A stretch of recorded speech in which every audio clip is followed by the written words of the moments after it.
Israel in its early years welcomed different Jews from all over the world under its right of return mandate. By the early 1970s, 150,000 Russian Jews considered troublemaking activists by Moscow were allowed to leave for Israel. Most were ardent Zionists.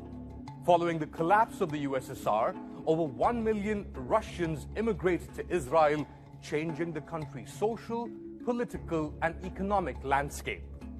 Over the years, Russian Jews formed a large secular nationalist political camp, with Avigdor Lieberman as its self-styled leader. Lieberman heads what is still perceived as the only Russian party, Yisrael Beteinu. It promotes an agenda of fear and incitement and appeals to younger Russian-speaking Jews. A tactic also employed by Lieberman's long-standing colleague and now foe, Prime Minister Benjamin Netanyahu.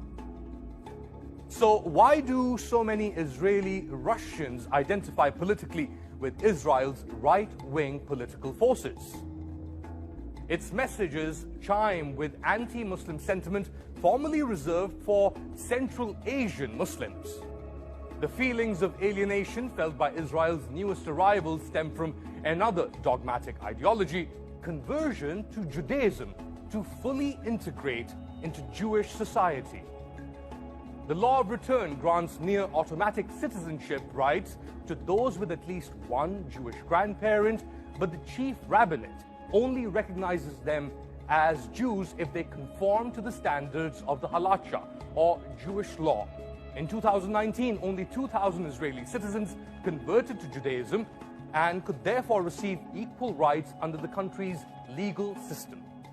There are some 400,000 people, mostly from the former Soviet Union, living in Israel, who are not considered Jewish by the chief rabbinate, an issue that got worse in 2020.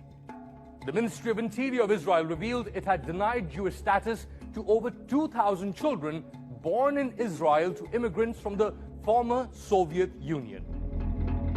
It's not just the Russian immigrants. Right of return Ethiopian Jews complain of discrimination and an inability to access state benefits.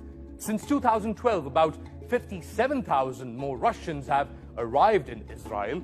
They are nicknamed Putin's Aliyah, as they decided to leave Russia when Vladimir Putin resumed the presidency.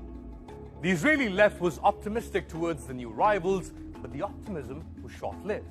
A recent study found that they mainly voted for hard-right leaning political parties. Unlike the older generation, who split their votes loyally